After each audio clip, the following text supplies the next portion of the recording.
The airplanes described in this verse are different from the airplanes of which we have experience. In the Srimad Bhagavatam and all the Vedic literatures, there are many descriptions of Vimana, which means airplanes. On different planets, there are different kinds of airplanes. On this gross planet Earth, there are airplanes run by machine. But on the other planets, the airplanes are run not by machine, but by mantric hymns. They're also used especially for enjoyment by the denizens of the heavenly planets, so that they can go from one planet to another. On other planets, which are called Siddhalokas, the denizens can travel from one planet to another without airplanes. The beautiful airplanes from the heavenly planets are compared here to the sky, because they fly in the sky. The passengers are compared to clouds. The beautiful damsels, the wives of the denizens of the heavenly planets, are compared to lightning. In summation, the airplanes with their passengers which come from higher planets to Kailasa were very pleasant to look at. Om Gana Timirandasya Gananjana Shalakaya Chakshurmilitangena Tasmai Sri Gurave Namaha. Jai Sri Krishna Chaitanya Prabhu Nityananda Sri Advaita Gadadhar Srivasadi Gaur Bhakta Vrinda Hare Krishna Krishna Krishna Hare Hare Hare Rama Rama Rama Hare Hare.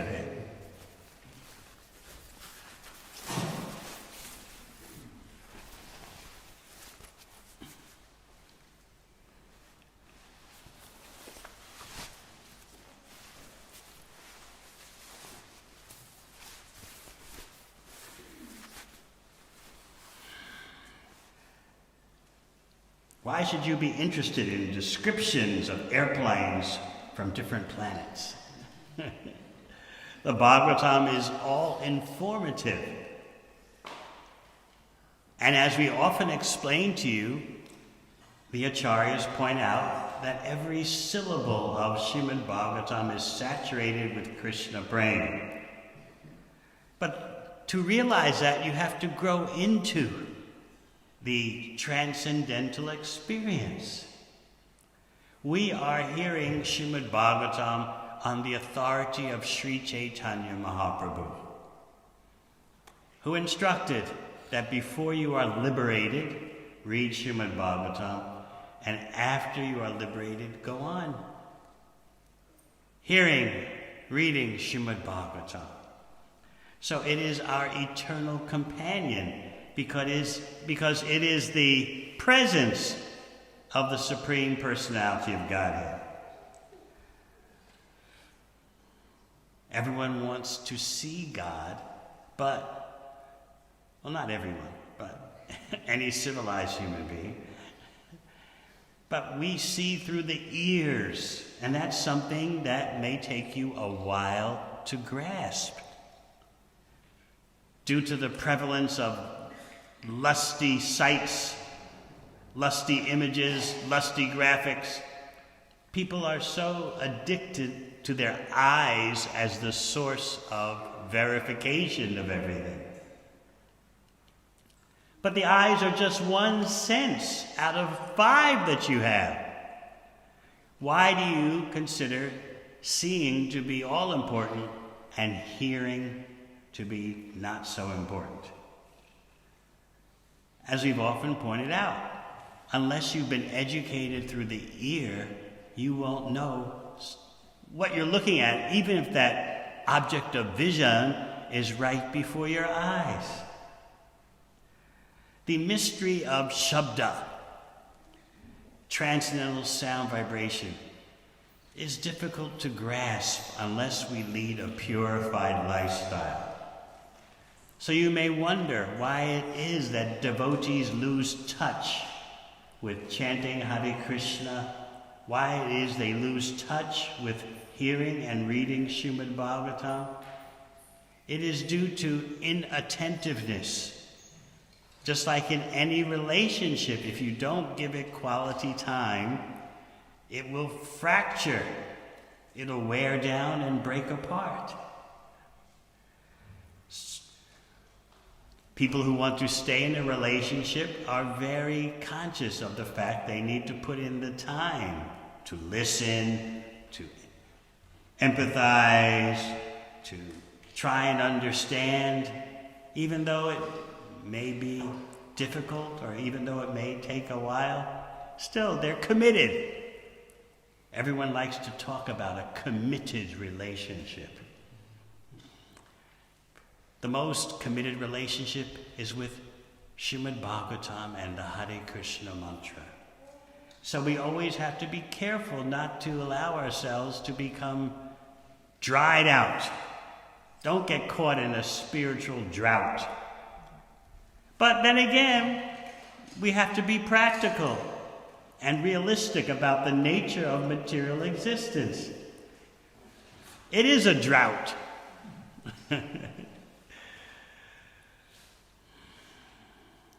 So you have to expect, pragmatically, that from time to time you will get a little worn down or very worn down by your household responsibilities, family life and all its necessities, work, money, children, goes on and on and on. So much so that you may think it's impossible to do what I did in my early days in bhakti when I was so attached to chanting and hearing about Krishna.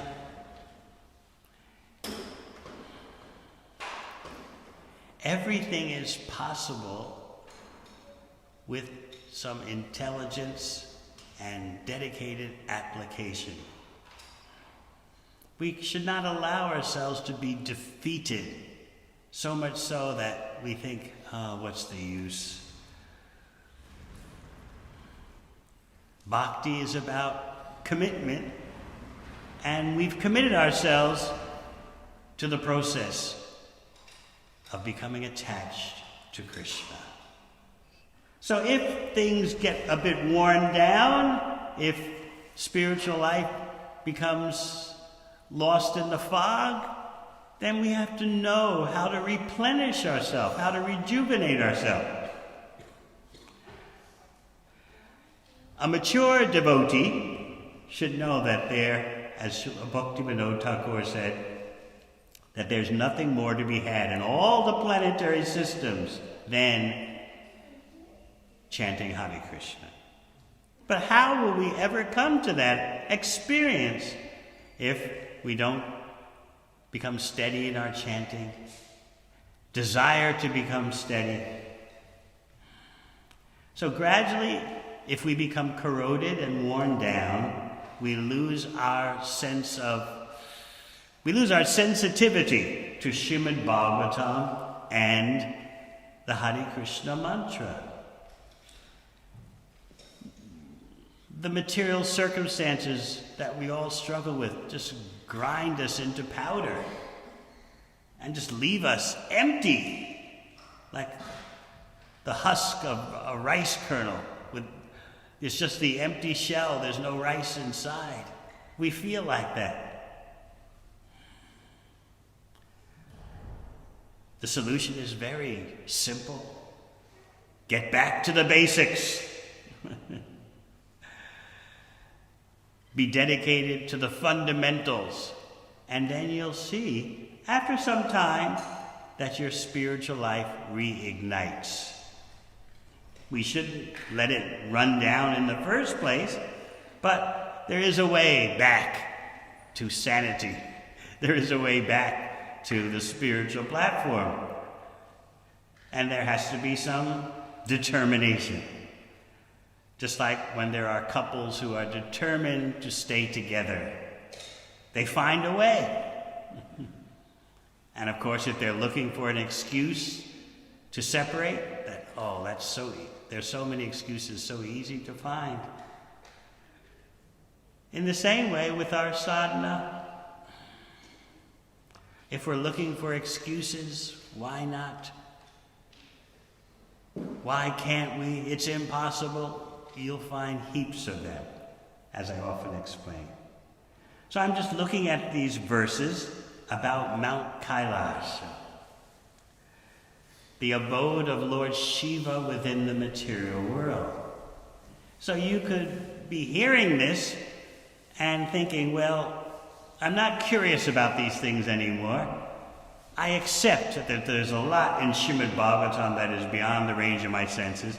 But what do these descriptions have to do with me and my plight, my struggle right now? I've got bills to pay, children to take care of, a spouse I'm trying to relate to. I mean, what? How will I be helped by coming to class and hearing about the airplanes of the heavenly denizens? Oh, good on them. Their airplanes are bedecked with pearls, gold, and many valuable jewels. Okay. They're compared to clouds in the sky, decorated with occasional flashes of electric lightning. Great, but what about me? In the preceding verse, we heard an interesting point about a very incisive point about the nature of material existence.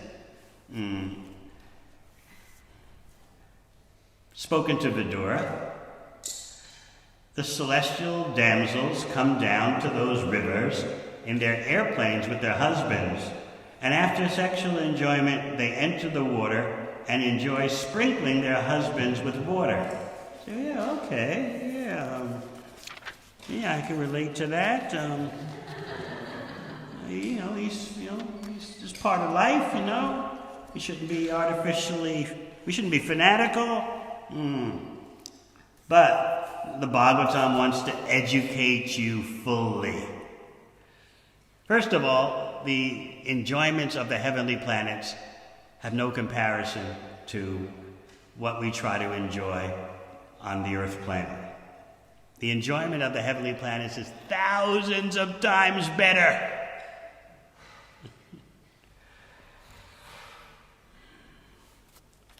Nevertheless, even though it's heavenly planets' enjoyment, what happens? Vigahya rati karshitaha. Rati karshitaha. Their enjoyment becomes diminished. And Srila Prabhupada in his purport wants you to know what that's all about. He writes, the damsels of the heavenly planets, polluted by thoughts of sex life, come down to bathe in the sanctified rivers and enjoy sprinkling water on their husbands.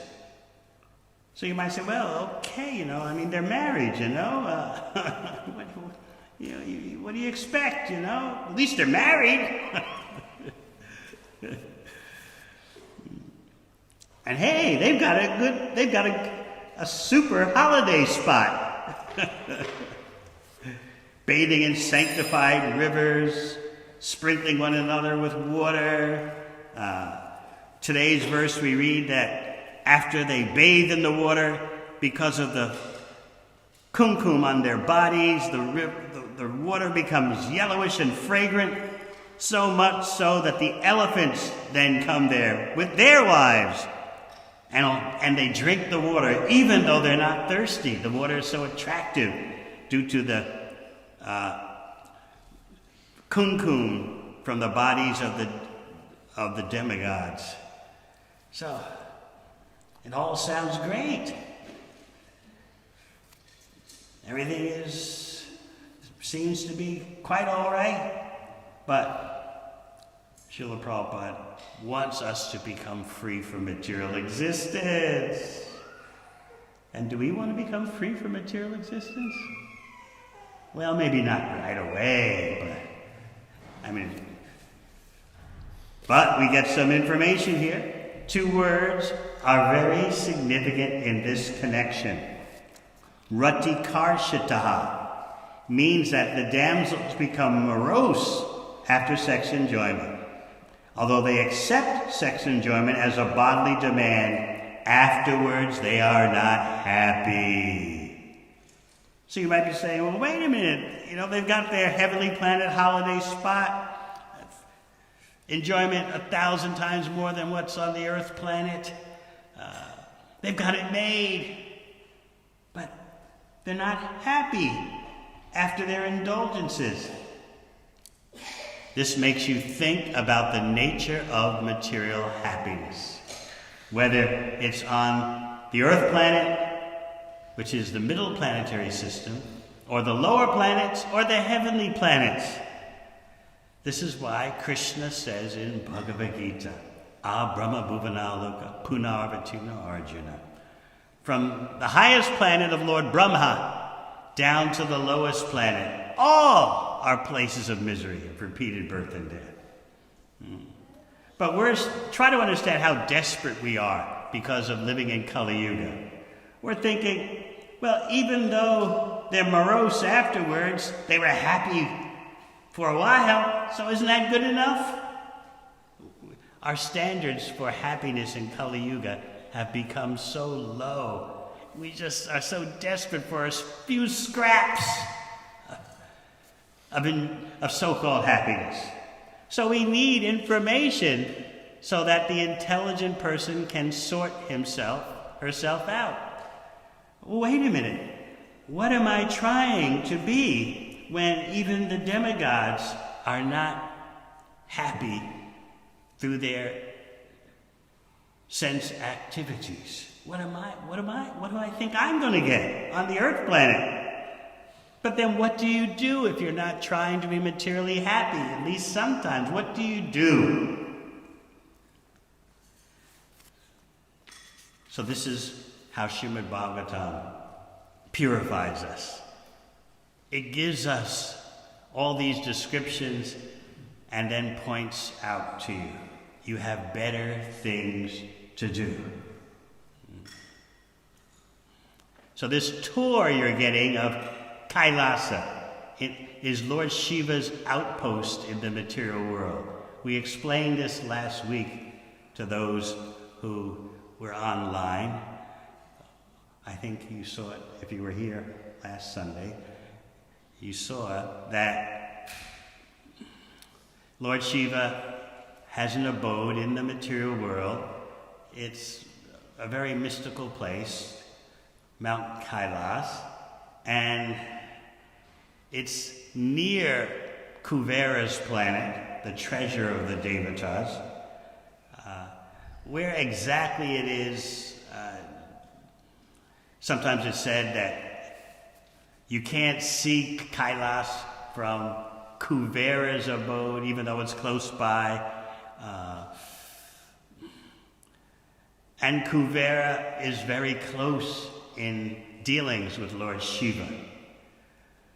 And Kuvera's abode it's material, but it's beyond our material calculation. His wealth is so inconceivable for us. And we're not even talking about the material world.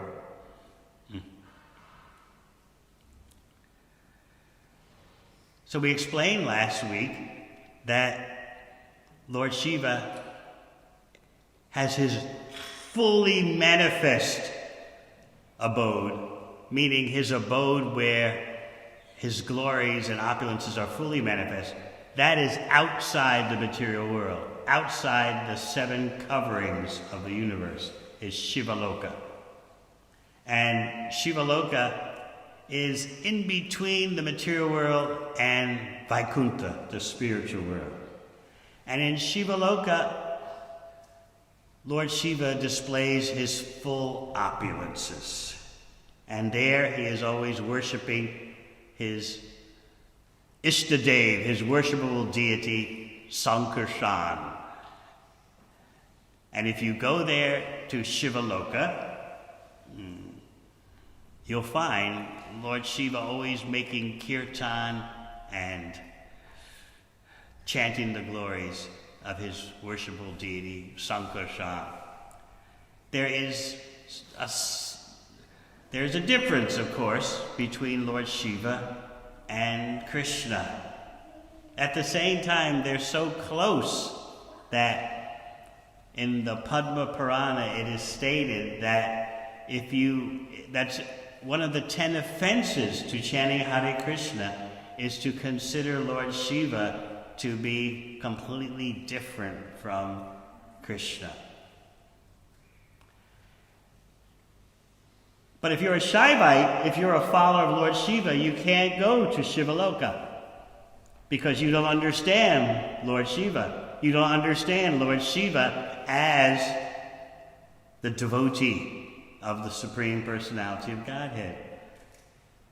So if you're just a Shaivite, a follower of Lord Shiva, thinking he's the all in all, you don't go to Shivaloka.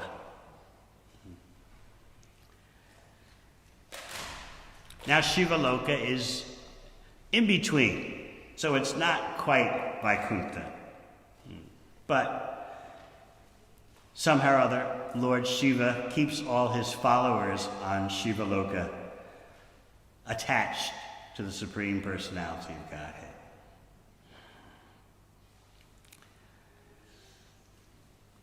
You can read about this in Brihad Bhagavatamrita. Here in Srimad Bhagavatam, Lord Brahma is going to satisfy Lord Shiva. The demigods have appealed to him. You know about the extraordinary havoc, the catastrophe that happened at the Daksha Yajna. And so the demigods have gone to Brahma, and he's going to approach Lord Shiva together with the Devatas. There's a big concern. Lord Shiva has just lost his wife, apparently. She disappeared herself in a mystic fire due to being upset that her father ignored her and insulted her husband, Lord Shiva.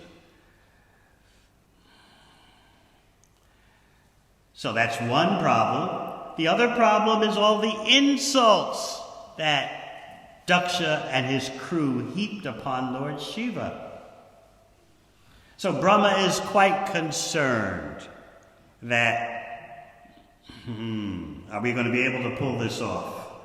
Are we able to pacify Lord Shiva? Because we've got two formidable obstacles, the loss of his wife and all the insults heaped upon him.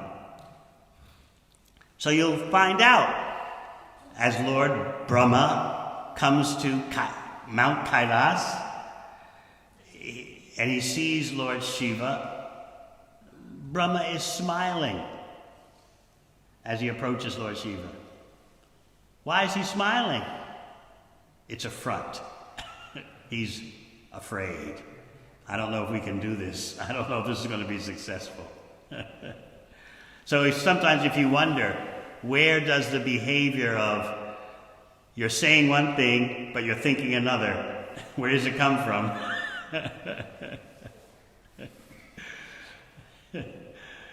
For example, there are various cultural methods of communication. In Australia, they'll tell you, whatever is in the mind comes out on the tongue.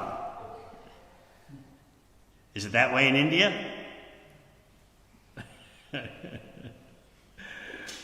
No, whatever is in the mind never comes out on the tongue. So you see where it's coming from. It's coming from Brahma.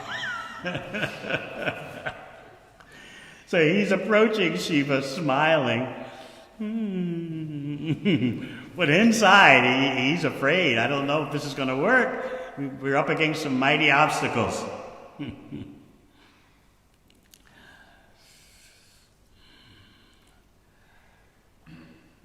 We were talking about Brihad Bhagavatamrita, which is dealing with Shivaloka, because Narada Muni wants to find the greatest recipient of Krishna's mercy. So he's making a tour of the whole universe. And as you know, Each devotee turns him to another devotee. No, I'm not the greatest recipient. I don't know who told you that. So-and-so is the greatest devotee. And so this way, Narada Muni is going on and on, giving you a first-hand tour of all the great devotees. So, he's talking to Lord Brahma on Brahmaloka.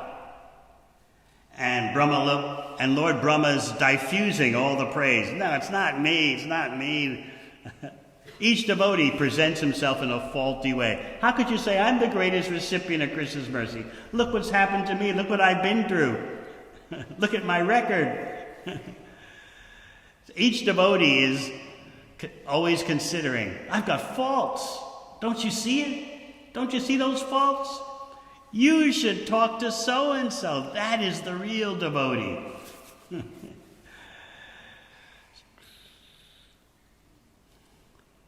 I was speaking before class with Sachi Sutta Prabhu, and he was telling me what he was reading. I said, well, have you read all 3 volumes of Brihad Bhagavatamrita? No, I read volume 1 a long time ago.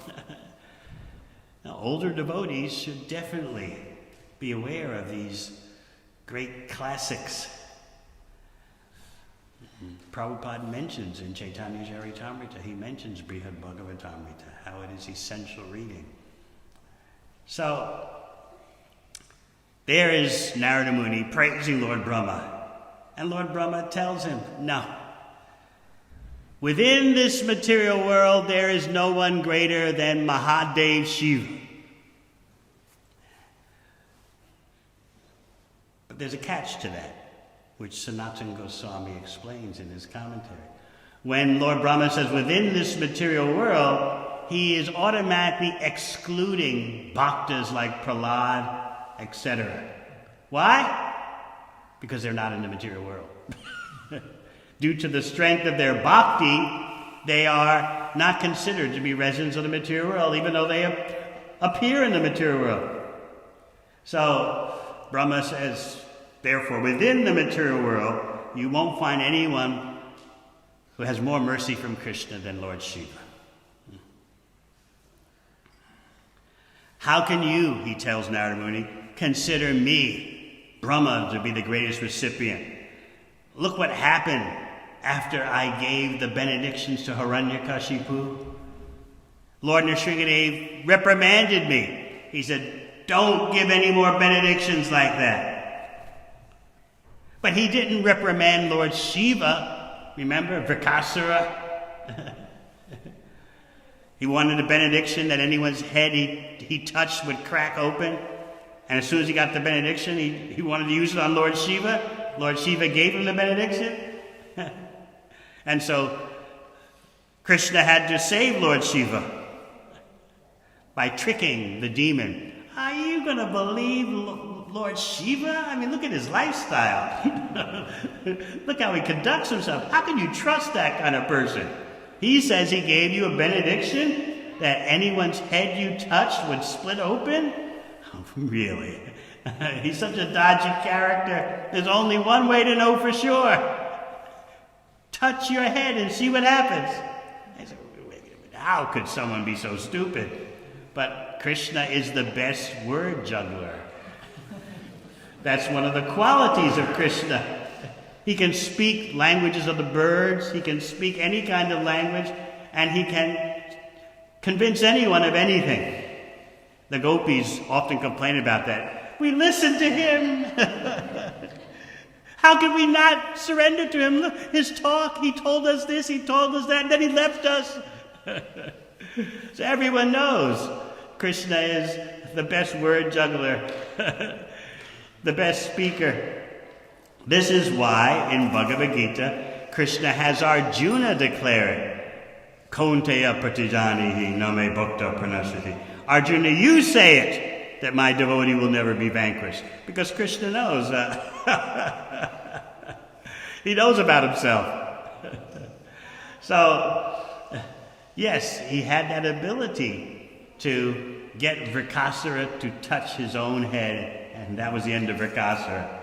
So Brahma is pointing out, But Shiva got no reprimand. So that shows you he's better. And then there's the example of Lord Shiva drinking the ocean of poison after the churning of the milk ocean. Krishna is there in one of his many forms, but Krishna doesn't do the work. The task is presented to Lord Shiva. So Brahma's pointing out, just see how exalted is Lord Shiva. You have a problem. The Supreme Personality of Godhead is right there, but the Supreme Personality of Godhead defers to Lord Shiva to do something about the poison, the ocean of poison. And who did Lord Shiva have to defer to? Who knows? He had to get permission from his wife. So you see, everything originates even on such high levels.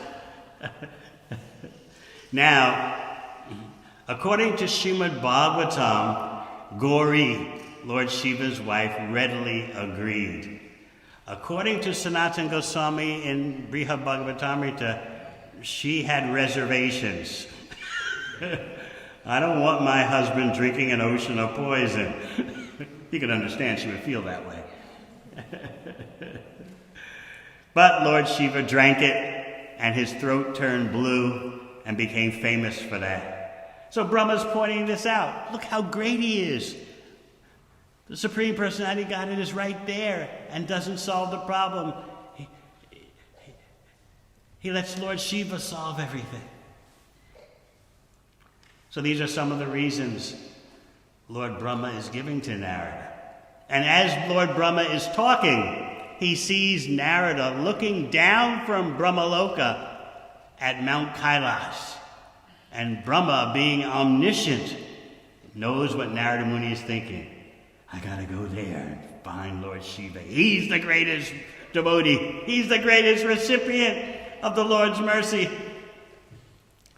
So while Narada Muni is looking down to Mount Kailas,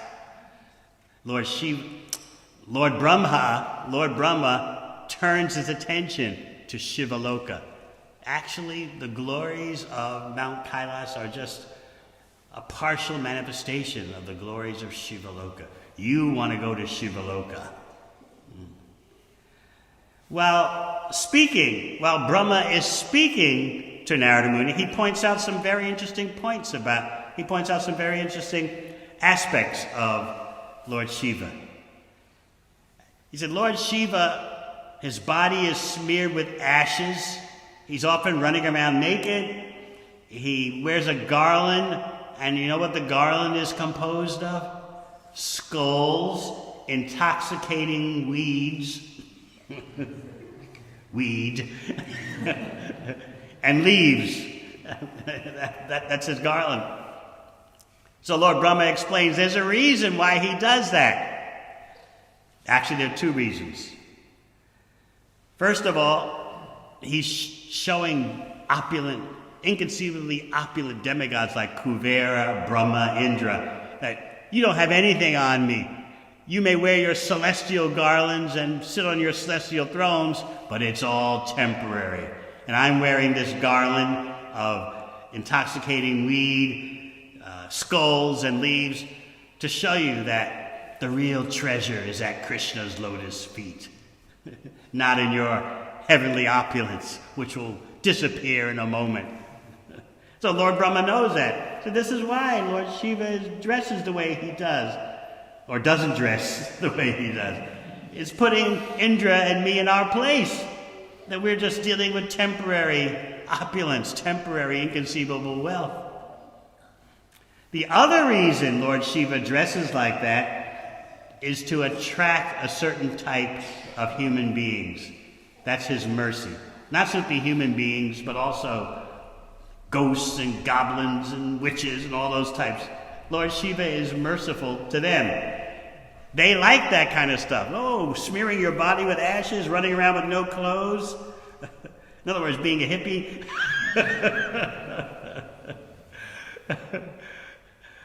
Garland of skulls and garland of marijuana. Yes, that sounds so nice. And so those kind of persons in the mode of ignorance are attracted to Lord Shiva, not, though, in his capacity as being a devotee of Krishna. They're attracted to him as the all-in-all. Bhutanath, the lord of the hobgoblins and like that. They're attracted to him because of the way he presents himself. So Lord Shiva is teaching the Devatas, your opulence can disappear it will disappear in a flash, and he's teaching the people in Tamagun the mode of ignorance. All right, you're so attached to your hellish activities, focus on me, and gradually you'll be elevated. But they don't know, as I said, that Lord Shiva is the greatest servant, the greatest devotee of the Supreme Personality of Godhead. So Lord Brahma is explaining all of this to Narada Muni. And as he's explaining this to Narada Muni starts shifting his gaze from looking down from Brahmaloka to Mount Kailash to, I've got to go outside the material universe to see what really Lord Shiva is like. And so that's what happens. But these verses we're reading about today, they're about Mount Kailash. That's Lord Shiva's abode within the material world. And the demigods are going to approach Lord Shiva, who is sitting in meditation under an inconceivably huge banyan tree. He's sitting in Virasana, yoga posture. And of course, while explaining about Shiva sitting in Virasana, Srila Prabhupada, in his mercy, points out that yoga postures without meditation on the Supersoul are useless. Lord Shiva, in his yoga postures, is always meditating on the Supreme Personality of Godhead. Lord Shiva is known as Yogeshvara. Krishna is known as Yogeshvara. There's a slight difference. Yogeshvara Shiv means Lord Shiva, who is the master of the yogis. And Yogeshvara Krishna means Krishna, the master of mystic siddhis, the master of yoga power. You've heard me explain before that, yes, yoga means to connect, to link, and yoga also means a power or ability. I've explained before that when you see a bird flying through the sky, or even a fly buzzing around, you should know each species of life has a particular yoga power. You can't do what a bird does. You can't maneuver like a fly does. That's yoga power. But Krishna is Yogeshvara, the master of all the types of yoga power. And Lord Shiva is Yogeshvara, the master of the yogis. Lord Shiva is the perfect yogi. And while being the perfect yogi, he's showing mercy upon persons who are in the mode of ignorance, attached to intoxication. If you go to Vrindavan, walking on the roads in Vrindavan, I don't know if you've seen it before, but you'll see Shaivites. Or you might not even know they're Shaivites, worshippers of Lord Shiva. On the road, on the Govardhan Parikrama road, you might see them on the side of the road, one after the other, and they have a picture of Lord Shiva. They have a little place they live with a canopy over their head, and they're sitting on the side of the road asking for donations. And they have a picture of Lord Shiva on an altar, and then they have their pipe And before taking, they offer the pipe to Lord Shiva. You see anyone see that?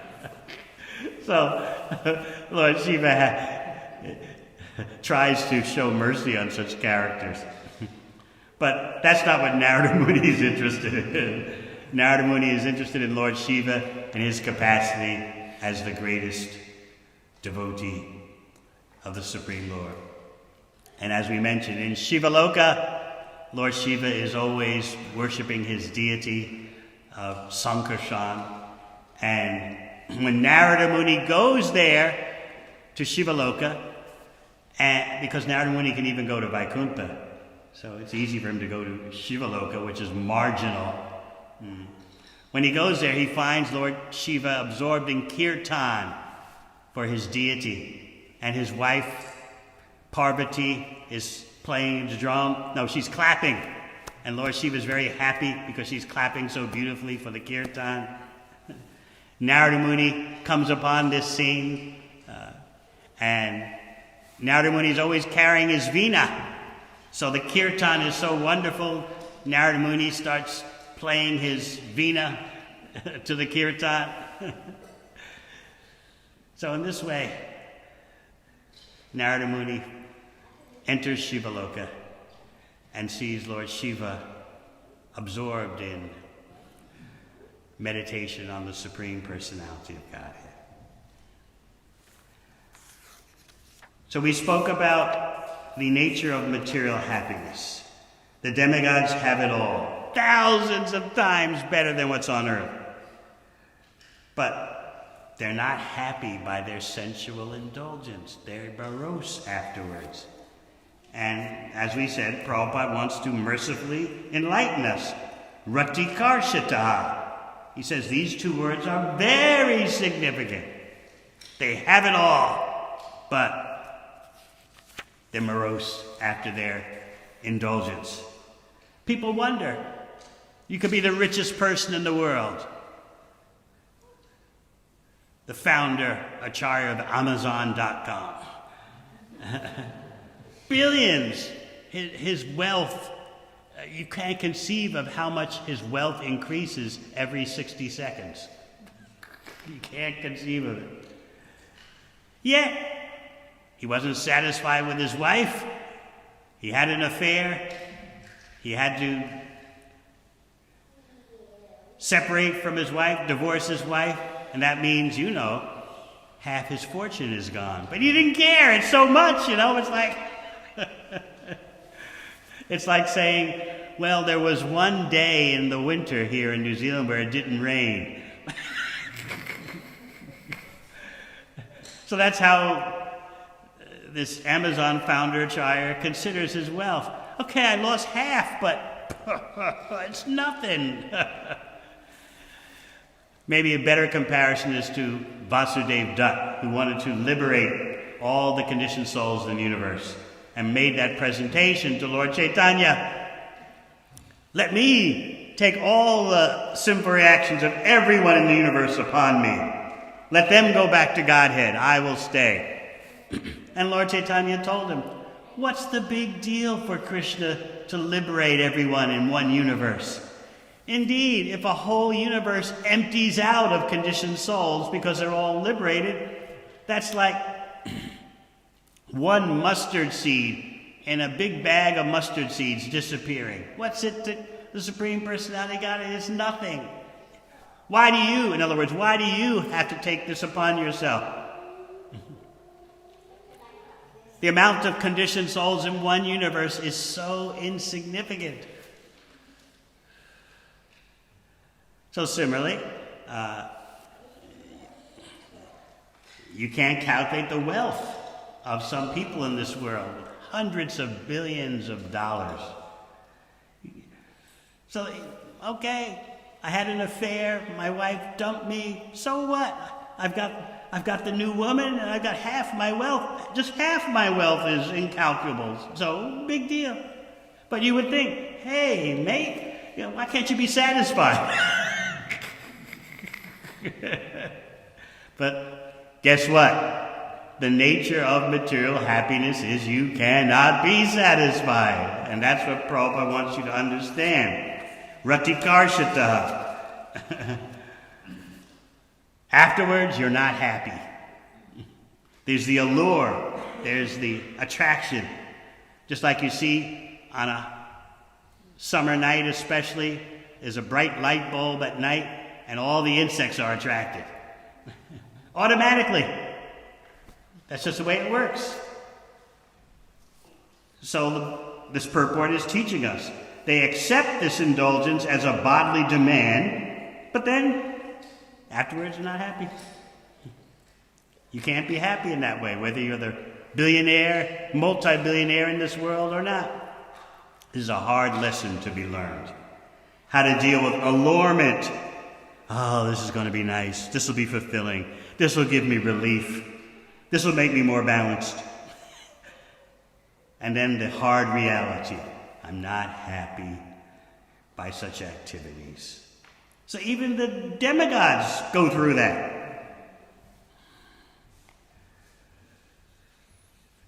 So while we're hearing about the pleasure groves of the heavenly planets, the bathing in the heavenly waters, the fragrances, the elephants, who they're not thirsty, but still they're attracted to drink the water. I mean, what else is there to do? We're reading about the airplanes, and we've heard that on different planets there are different kinds of airplanes. On this gross planet, Earth, there are airplanes run by machine, but on other planets, the airplanes are run not by machine, but by mantric hymns. What do you think? Can you handle that? Have you ever seen any of these? Have you ever seen otherworldly aircraft? Anyone here? I'm not going to tell you what I've seen.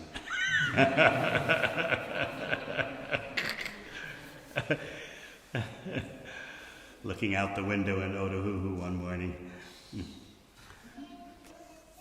What typical earthlings don't understand is that these different aircraft from different planets and different dimensions can make themselves visible and invisible in relation to your mind.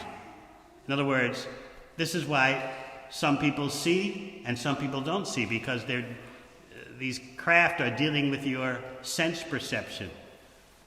And so people get angry and frustrated. Didn't you see that? Didn't you see that? Why doesn't anyone believe me? So therefore people get so upset. I'm not telling anyone. They'll think I'm crazy. It's hard to understand unless you know Srimad Bhagavatam that with any kind of low-level mystic power, it's possible to appear to someone's perception, but not to someone else's perception. People don't understand all these things. So therefore they just fight with each other, argue with each other. You must be dreaming. You must be crazy. And in this way, things go on and on. All that is child's play, according to Srimad Bhagavatam. It's just part of material existence. And you're getting information that such aircraft that run by mantric hymns, they are used especially for enjoyment by the denizens of the heavenly planets, so that they can go from one planet to another. But there are other planets called Siddhalokas where the denizens can travel without airplanes. So Bhagavatam is expanding your worldview. It's not simply teaching you about various cosmic paraphernalia, various cosmic occurrences. It's also teaching you about the illusory nature of material happiness. So, if you're smart, you read this. Well, I mean, they indulge, but afterwards they're not happy. Ratikarshitaha. If they can't be satisfied, what am I doing here on earth trying to be satisfied? And that's the point of Srimad Bhagavatam. Yanatma suprasidati. You'll only be satisfied by hearing and chanting about Krishna. Here we are, back again to that point. How can that be? How can that be? There's nothing else to be had in all the three worlds, as Srila Bhaktivinoda Thakur points out.